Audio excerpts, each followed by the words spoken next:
to be purchased, this is the guy to go to. Um, when should people contact you, or what clients are you looking for, to come to you so that they know when it might be a good fit? So I'll step back a little bit and get started of how I got into real estate. Real estate kind of just fell into my lap after grad school. I started with residential, and I actually performed and excelled really quickly into it. And then now I've kind of ventured into more of the commercial industry and have really thrived. My book of business has really grown, and what I've been doing is trying to reach out to local realtors to see if they want to advance their skills and really learn the difference between residential and commercial. And what people don't really realize is that Michigan is one of those states that where you can use a real estate license for both residential and commercial, where in Florida or in Texas, you must have the separated licenses. So why don't you explain, a little bit of the difference between residential and commercial so people can understand, what you're talking about? Sure.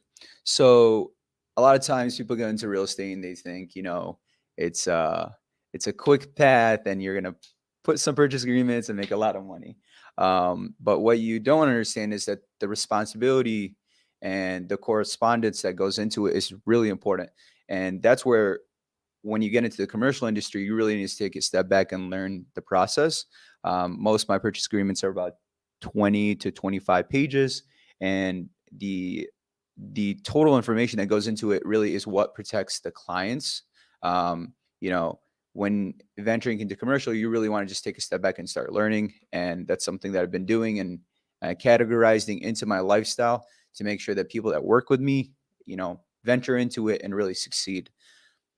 So, okay, so you're saying 20 to 25 pages, but can you give us like an idea of what the purchase agreement is in comparison for like a residential contract?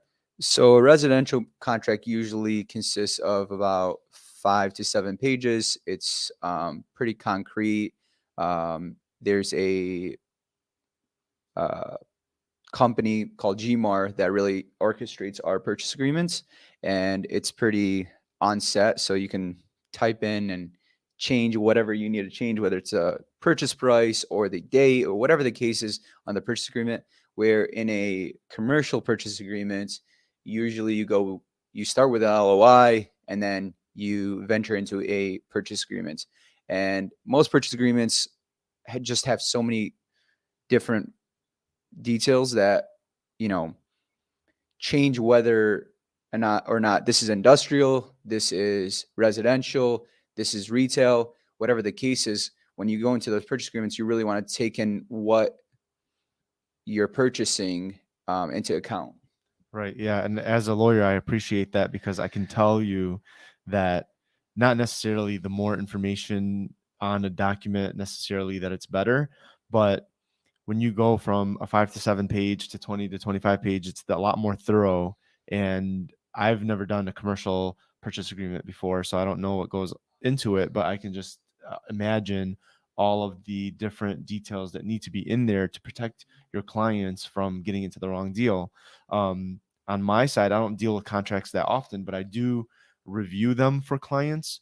Um, and I know when I'm reading it whether or not they should sign it. I'm like, you should not sign this document. Like Absolutely. there's this one sentence that completely throws everything out, and you need to be very detailed and thorough with it to make sure that you're being protected. Especially when you buy a house, a residential house, that's your home for your family. You're not trying to make a living off of it. When you're buying a commercial property, you're trying to make income, and Absolutely. that one sentence can change everything. And that's a huge mess that you're preventing from happening. Absolutely. So, like, one thing that you run into is a lot of clouds or issues in the purchase agreement. I'll give you a little example. I had a purchase agreement put in stone, and we had it signed. And about a month before closing, the person that owned the property next door had a right of refusal, and they actually ended up purchasing the property that was listed for almost 14 years within that month.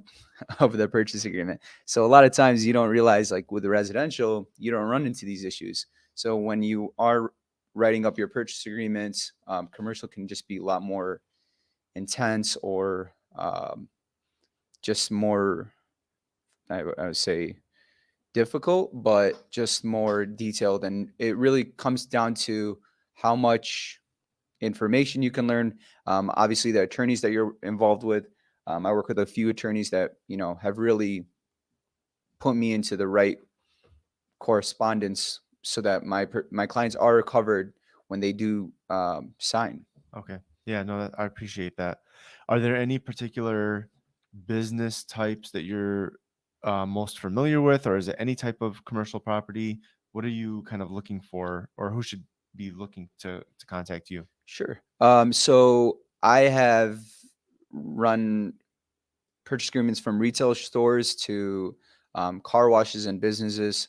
I have been primarily focusing on the car wash business, just because I have a few clients that have really set that stone up for me.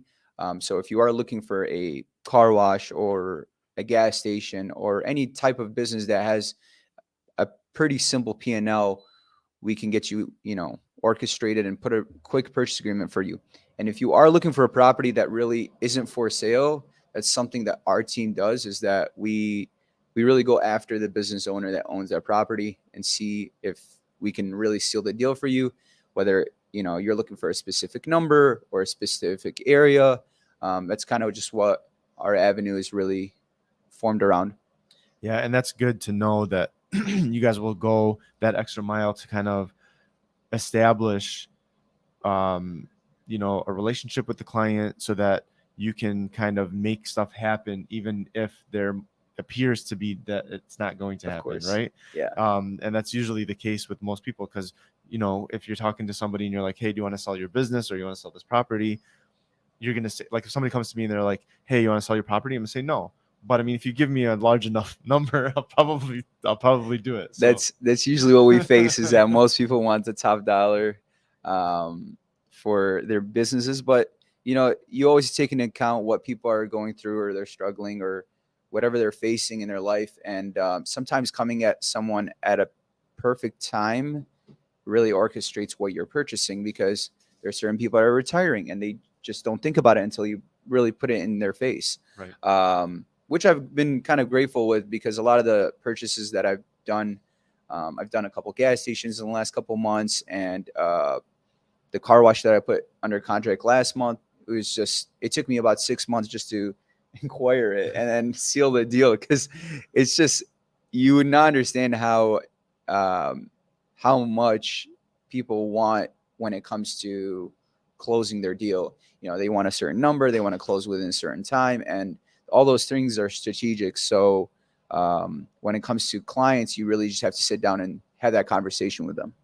Yeah, it's always trying to get creative too, because I know for me, I'm trying to buy a couple of things right now, and I haven't started the process. I've just gathered some information, but I'm like, how am I going to convince these people to do what I need them to do? And Yeah. so maybe we have to talk about it. Absolutely. So, No, absolutely. We'll definitely have a chat. You can call me anytime. yeah. So one thing I really strive for in my business personally is that I'm always there. So like when people call me, I'm literally one phone call away. I do answer back or call back.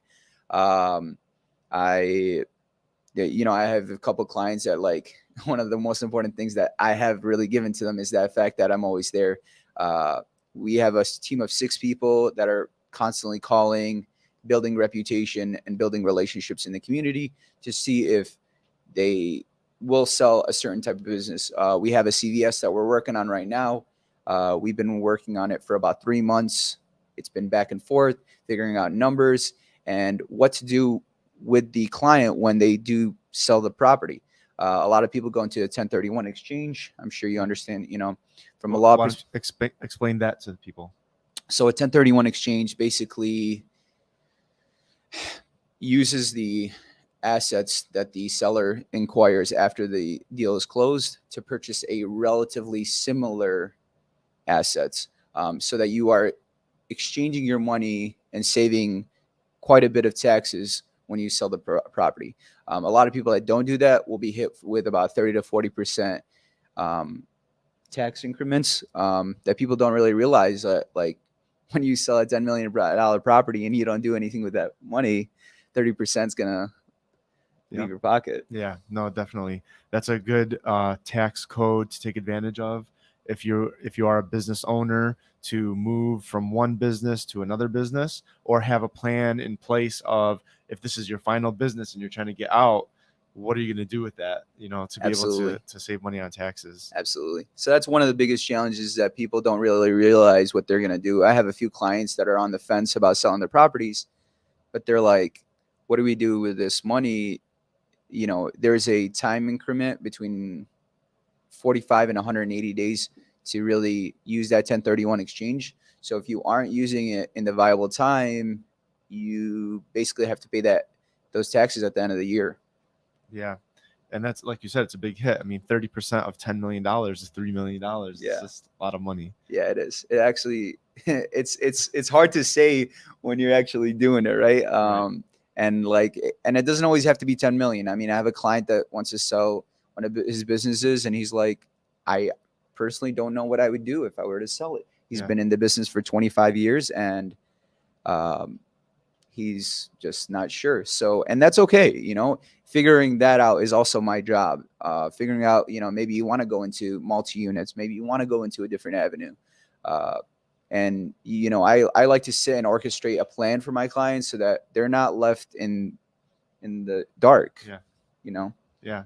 No, it's good to have that guidance throughout the process, not just for what you're looking for, but also to offer the suggestions for afterwards too, or stuff that people don't think about at all, because they always, like, if I'm trying to sell a business, I'm like, oh, I'm just trying to focus on selling the business, not knowing that there's some issues that happen afterwards or whatever, which is the same thing like for estate planning. Like, somebody called me earlier today with a consultation. They're asking me, I just need this one document for my grandmother. And I'm like, well, what about, like, if she gets sick, like, who's going to take care of her? Like, did you think about that? That's another problem that we can fix before it becomes a problem. Absolutely. And so just making people aware of it in the first place, maybe they're thinking of selling their business right now, but they don't have a backup in place, and now you've made them aware of it and guide them through to the options that they have.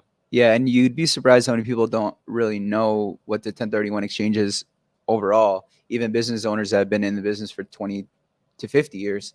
And, having them understand that information is a really crucial importance of what we do.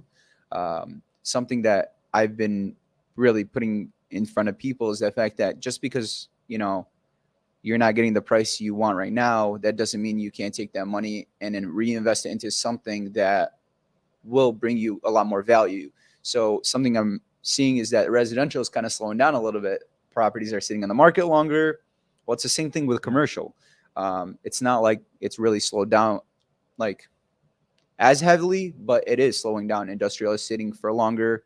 Residential are sitting for longer. Retail sitting for longer. Leasing is slowing down a little bit as well. So these are components of our business. Yeah.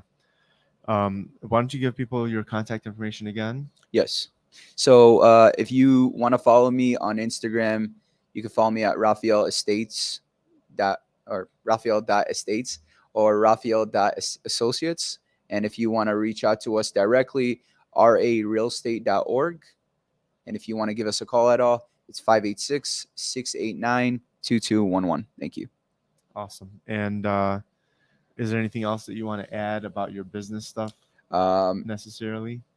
Personally, one of the most important things you really want to look for when working with a residential or a commercial real estate agent is that you really want to do your research. You don't want to just jump into a relationship with someone that isn't putting you first. One of the biggest perspectives that I've learned in the work that I've been doing completely is that who is putting you first on a daily basis? Are they calling you back? Are they relaying information to you daily? Are you getting a monthly feedback or a weekly feedback?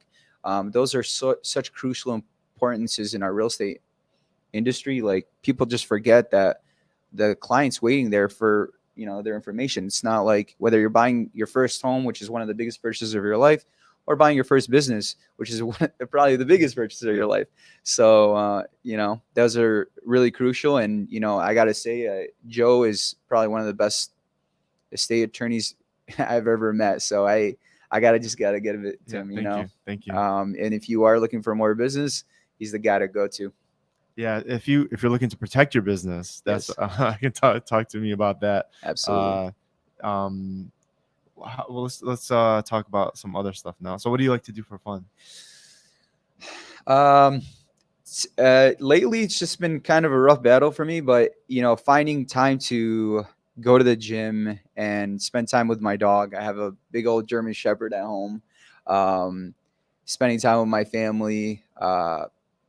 You know, we recently had a family medical emergency, so that's been really taking up a lot of my time. But uh, just focusing on the people that are really in front of you, because I I tend to start putting everything aside and really focusing on the work that I'm doing, and that's something that like I feel like that's why people think I'm always there because I am. Yeah, I know. That's what the same thing too is like I get all of these calls and I do have some businesses that I'm qualified in other states. Yeah, So I get random numbers. Even I don't even know what state or where the number is coming from. I'm like, I have to answer it. Like yeah, absolutely. before Yeah, before I was doing this stuff, I'm like, yeah, I'm not gonna if your name is not in my phone, I'm not answering. yeah, absolutely. Now I'm like, I have to pick it up because it could be important. I don't know who it is. Yeah, I average about 10 to 15 calls that are just unknown numbers, and you just don't realize when that client's going to come and really want to need you. So, you know, I got a few clients last week relate to me that they're looking for gas stations. And, you know, the last week I've been prompting my team to really go after the few gas stations that are considering selling. And, you know, we actually got one through, and we're working the transaction right now. Nice. Uh, uh, the phone thing is this is really funny. It's funny, but it's not. Okay. So I have a client that um she her and her daughter came to my office one time and I did some paperwork for them. And then I don't know if she didn't have my contact information or she was just not thinking correctly because of the situation. She found out her daughter was stealing from her. She drove 4 to 5 hours to get to my office Wow. without even knowing if anybody was there. And then my assistant called me and was like, "You need to come to the office." And Yeah. I was in an important meeting for myself, and I just left. I was like, "I need to go," because I knew that she drove so far away, Yeah. and I knew the extent of the situation. So I Yeah. left right away and I went to go help her out. But like uh whether it's a phone call or if you need me, that's the type of person that I am now. Absolutely. Now I can't do that all the Of time, course. but I knew what was going on, so I had to try to help the client out. Absolutely. Yeah, it was crazy. That was my first time dealing with that. Really. It happened last week. I was in shock. I was like, okay, That's a we gotta nightmare. fix. I know. I was like, I gotta fix this. Like, Yeah. and I didn't have time, because um I heard she was doing as much as she can to prevent the problem from happening again. But if I didn't do it at that time, it would have been a lot worse because there was some stuff that she didn't know how to do that I had to help her out with. So, Wow. yeah, definitely, having somebody that's able to um, be there for you when you need it, whether it's just a phone call, it could just be a phone call, right? So, Yeah. I Absolutely. definitely understand that the importance of that. So yeah, I find a lot of time just being in the office working late nights, and it's like, you know, obviously taking a break is really important. So like my goal for the rest of the year is really just to take a step back and have a couple of vacations this year because I haven't taken a break since last year. Yeah. This time, Where are we going on vacation? wherever you want, Cancun maybe. Yeah. There you go. Perfect. I know you're busy with the wife and kids, but that's all right. I mean, That's okay. They she'll can give come you a too. break. Yeah, yeah, you can come too. Yeah. So we're going to Europe in about 10 days. So I'm Nice, excited for that. Just me and the wife, no kids. nice. We're gonna go to Paris, London, Wow. Milan, Venice. So I'm like looking forward to it. But putting the client first. I'm like, I have 4 or 5 clients that I'm working on their stuff right now. I'm like, Sure. I'm telling my assistant, I was like, we got to finish this stuff before I go. I can't have it like hanging over my head while I'm course. there, because I don't want to think about that stuff. Of course. And obviously anybody that comes in between now and then, I'm going to let them know, like, look, it's usually takes me a couple of weeks to get this done, but I'm going to be out of town, so give me about 3 weeks to a month to get your stuff done. Sure. Because I don't want to deal with anything. I really truly try to. I wish I could turn my phone off, but I can't. Yeah, I know. But I'll leave my phone on, but not touch it. I know. Through the trip. It's difficult in our, you know, in our business. You know, a lot of times people understand that, like, okay, your family member is a realtor, your family member is an attorney, or, you know, whatever the case is. A lot of times it's who really is there for you when you need them. And you know, that's why, you know, Joe, you know, we perform so well. Like we excel in our industries because we really do put people first, and that's you know, that shows more than anything. Yeah, right. And that's the thing is, like, you know, a lot of times people they might just go for cost or time or something, you know, like they only look at one aspect. What I look at when I try to hire somebody is I look for the value, right? So like you can probably find an attorney that's less expensive than me. You might find a lot of attorneys that are more expensive than me, but I try to give my clients value. It's like if I charge a client $2,000 for something, but I'm able to save that client $6,000 a year, I'm paying for my services Absolutely. by giving you that value, versus maybe you found another attorney that might be able to do it for half the price, but now you're not getting that other benefit that I was able to provide for that client. Absolutely. And I do offer a lot of stuff for free that comes into play around the stuff that I do, that people don't even get to because they are too focused on one aspect of what the services might cost or how they're done or whatever, that we don't even get into that conversation of like, hey, I can offer you this service also that will more than pay up for the difference in how much I'm charging you versus somebody else, or, you know, whatever your concerns are. Absolutely. I feel like the accountability there is really there, and people forget like how much, you know, you invest in this marketing and how much you invest your time into things like this to make sure that your clients are aware of the services that they're receiving. People really forget about that, and you know, we spend endless hours trying to inform people that, like, it's not just the cost, it's the service that you're receiving, and how long that person is going to be there for you when there is a tough time. Like I had a client where, you know, I still do residential, and, you know, he bought the home. They got to the key exchange. The seller actually gave him the key without signing the paperwork. Right. And they moved into the house, and my buyer reached out to me and said, hey, like there's a bursted pipe in the basement. It's leaking to the basement. And, you know, a lot of times when you do purchase a property, there's usually a disclosure form that you fill out. And if there's any like water leaks into the roof or the basement, this should be disclosed. And it looked like there was water in the basement prior to moving in. So, you know, going into that and dealing with the agents and dealing with the brokers that have to work in the back end to make sure that my client is covered, because at the end of the day, you're not going to buy a property that's leaking into the basement or into the roof, unless you're really buying it as is and you're informed. There's no problem with that. But you know, that, and those are things that people forget, that like we do take a lot of our time into, you know, making sure that people are accountable for what we do. Right. Yeah. That's, you know, for me, see, like with real estate, there's a physical, tangible thing that people are getting, right? So they're excited. They're like, wow, we can see it, we can touch it, whatever. For me, everybody's like, oh, it's just a piece of paper.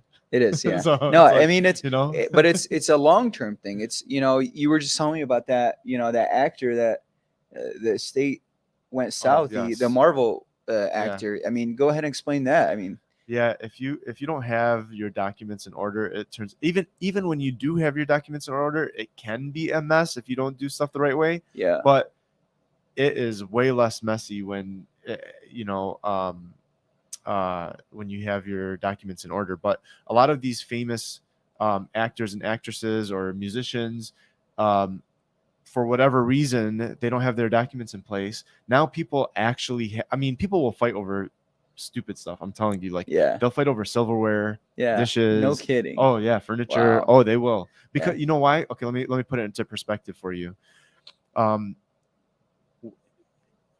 If somebody passes away that you love, if it's sudden, you're grieving their loss. If it drags on and the person has dementia or they're deteriorating in front of your face for X amount of time, it puts a lot of strain and pressure on people because they, like my grandmother, she had dementia. It's like it put more strain on me. She had no idea what was going on, but I can Absolutely. see her deteriorating. I can see that she doesn't understand who I am, Yes. stuff like that. So it's like having to deal with that is very emotional and it's very stressful, and people don't handle stress properly. And then people start fighting because they're like, oh, well, I'm taking care of mom. Well, how come you're not taking care of mom? How, Absolutely. I'm doing all this work and then now we're going to split everything equally or whatever and stuff. Like people really do make it emotional because it's a very difficult time. And then you have to deal with this extra stuff at a time that you should be grieving versus having the documents in place. It's like, hey, everybody's getting this much. That's it. We're done. There isn't anything to fight over. There isn't. Yeah. Right. But that's over a regular, like I'm saying, like they'll fight over dishes or Yeah. whatever it is in the house. Imagine if somebody has actual money and assets Involved. Yeah. Now, oh, I can get $1 million. Oh, I can get $2 million. Yeah. Like I'm definitely gonna fight over that because there's a chance for me to get that thing, and I'm gonna drag it out, and I'm gonna hire the best lawyer, and the lawyers typically in those situations they take it on contingency. Yeah. Oh, you don't have any money, but you have a possibility of getting $2 million. Yeah. I'll take that case. No problem. Right? Yeah. So that's where it's gonna cost you a lot of money to do that in the long term, by not doing it the right way in the beginning. Yeah. That's why like accountability and finding somebody that like really makes sure you're secure prior to closing is always really important. I mean, it's the same thing with this case. So if you don't get your estates in order prior, you're going through a nightmare later. Right. Right. And the number one thing, one of the things that I tell people during major life events, especially when they buy a house or a property, is, okay, you just bought it. Just include in that purchase to do the estate plan or update your estate plan to include that property, and then you're done. It's built into that cost. Add the money onto the beginning. Yeah. And then you're done. You don't have to worry about it. Just like you pay your taxes and your insurance for your property or your home, the state should be involved as well, because people forget, like people do pass, and sometimes it gets to be really troublesome when too many hands are in the dish. Right. Yeah. Right. I try to be on top of it and try to get my stuff done as early as possible, or at least notify my clients like, look, I recommend you just had a baby. We should do it now. Or you just bought a house. We should do it now. Or you just got married. You should do it now. Absolutely. Or you just got divorced. We should update everything. All right. Like we got to fix stuff, because another problem that happens that people don't think about is, okay, a married couple, they have $1 million life insurance, each of them. They have all their documents in place where the spouse can be able to make medical decisions, whatever. And then they get divorced and they never update anything. Mm-hmm. The ex-spouse is still the life insurance beneficiary. Yeah. The ex-spouse is still the first person that can make medical decisions for you. Wow. And then you get into a situation where you're in the hospital and they're asking if they want to pull the plug. Guess who the first person is that's going to visit you? The ex. Yeah. The ex. Because they have permission to do it and they have motivation to do it. It's like, that's the reality. It's the reality of what happens, is that you need to get it updated. That's crazy. Yeah. That's crazy. So, yeah, I mean, it's really important to, prepare early, especially if you are thinking about your estates. If you're looking about your real estate, think about the market, think about the future. And yeah. Do you help clients analyze the business aspect of it, or who does that? So yeah, there's been times where I'd have to figure out ways where my client is, say like a coin wash, right? So a coin wash has a really hard variable of, providing all their assets in place, or, whatever their credits are. So if they, they take care of the utilities and whatnot, they usually don't tend to put their P&Ls correctly.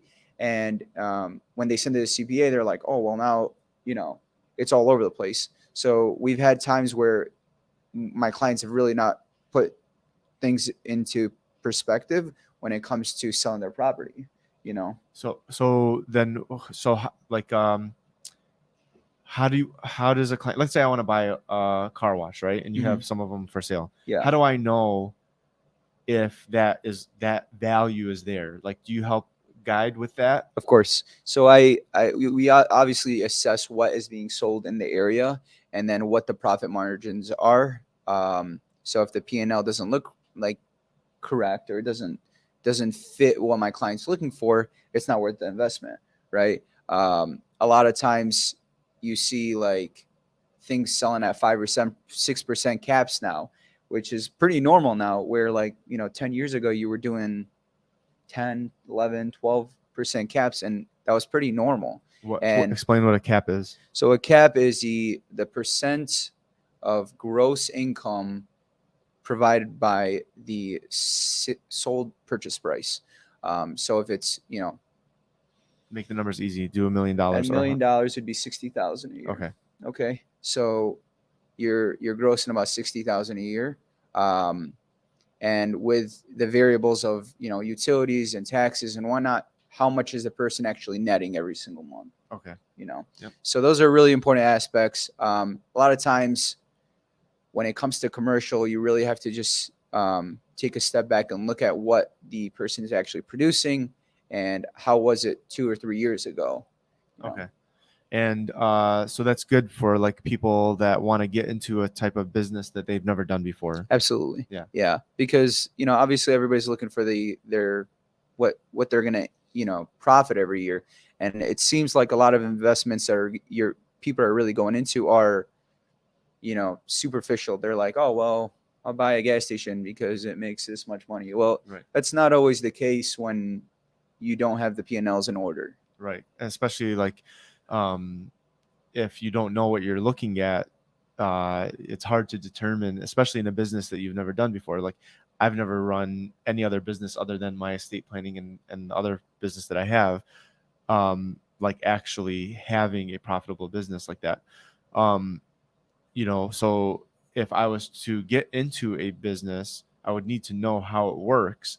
And the first 1 or 2 or 3 I might need help with in that industry, but then after that it's like, oh, now I know what to look for. Absolutely. So like a lot of like, say like gas stations or retail stores that like are thriving already, a lot of the owners will stick around and help the new tenant or the new owner really establish the business until they're kind of, comfortable on their feet, which is a nice thing. A lot of the investments that I've been put a part of, I've looked at the person that owned it before, because a lot of times they're the direction.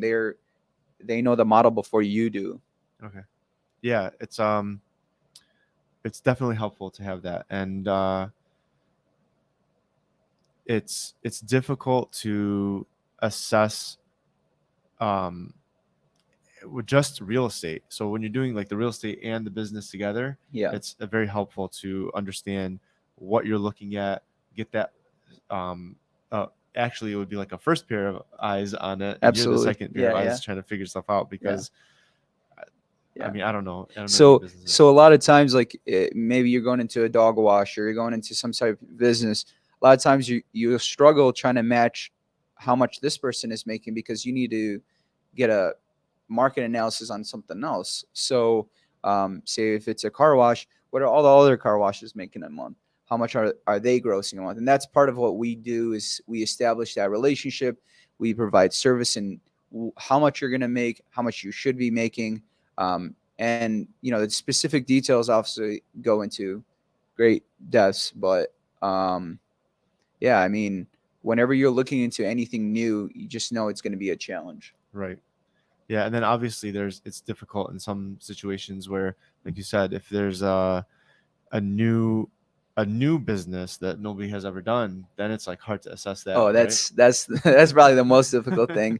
But that's also just comes down to a cap rate, right? Like if you're comfortable buying a purchase or purchasing a property that makes a 20% cap, and last year it wasn't making that, then that's it's a decision that somebody has to really pull the trigger on. Right. Yeah, Yeah, ultimately it's the client's decision, but you just absolutely. got to lay out the numbers so that they know what they're getting Yeah, themselves into. absolutely. And having that information in front of your client and describing in a form that they're comfortable with is really important, I think. Yeah.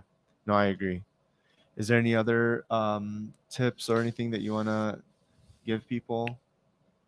Really build a relationship with the people that you work with when it goes into real estate.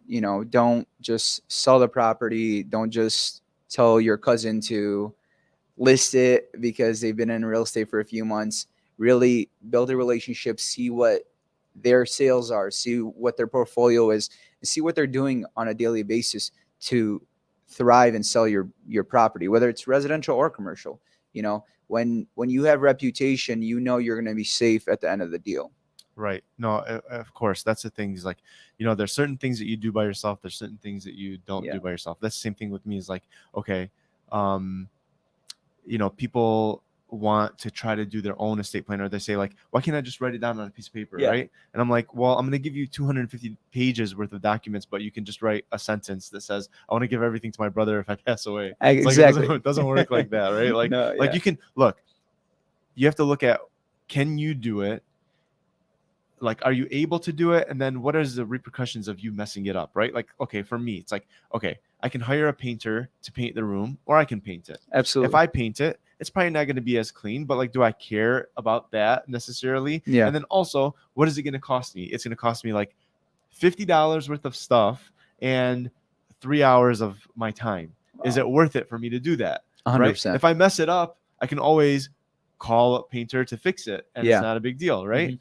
But like, if you try to do your own residential or commercial selling of your business without hiring somebody, or doing your own estate plan on your own, probably not a good idea in Yeah. either one of those situations. Yeah, absolutely. And you know what? Before I got into real estate, you'd be surprised. Like, you'd be surprised how many things you can run into facing problems, whether it's title work, there's liens on properties. I mean, there's so many variables that people don't really think about before closing a Right. deal. Like, Oh, let me tell you a fun one. Okay, I have a client, and some random person with a fake name sold her house to someone else for like $40,000 in cash, and created a purchase agreement and created an actual deed that they recorded with the county.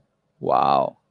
And my client, who actually owns the house, didn't know anything was going on at all. Yeah.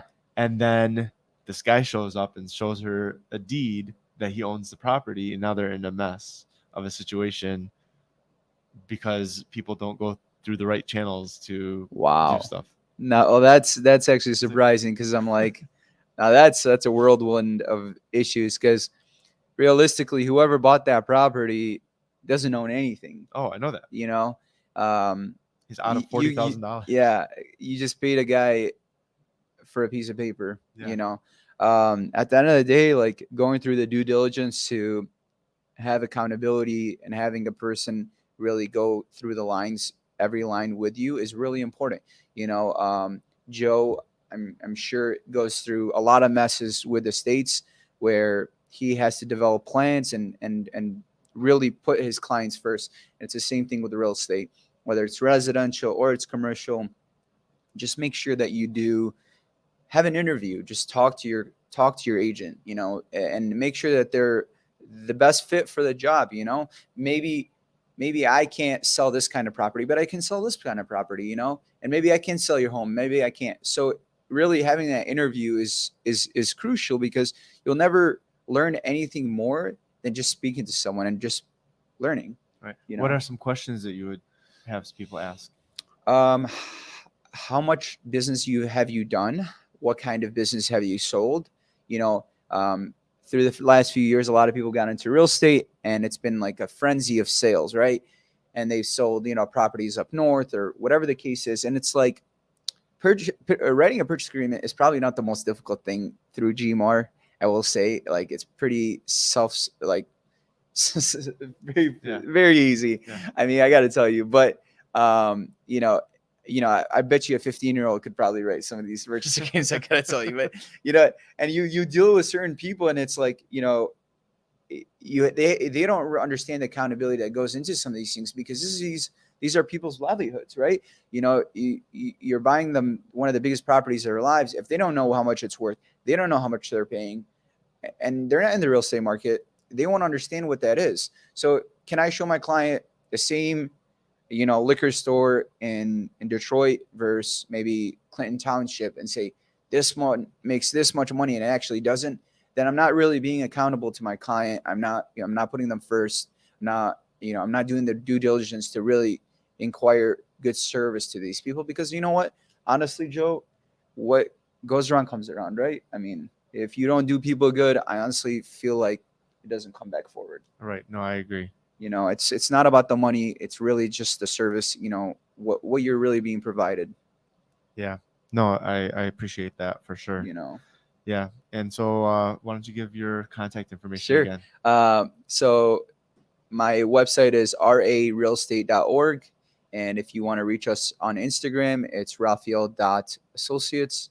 And contact us anytime. The phone number is 586-689-2211. Thank you. Yeah. And thank you again for joining us. Again, everybody, this is Raphael. And for anything that you need with estate planning, you can contact me, dalloestateplanning.com, Joe at dalloestateplanning.com, or you can give me a call at 248-914-8146.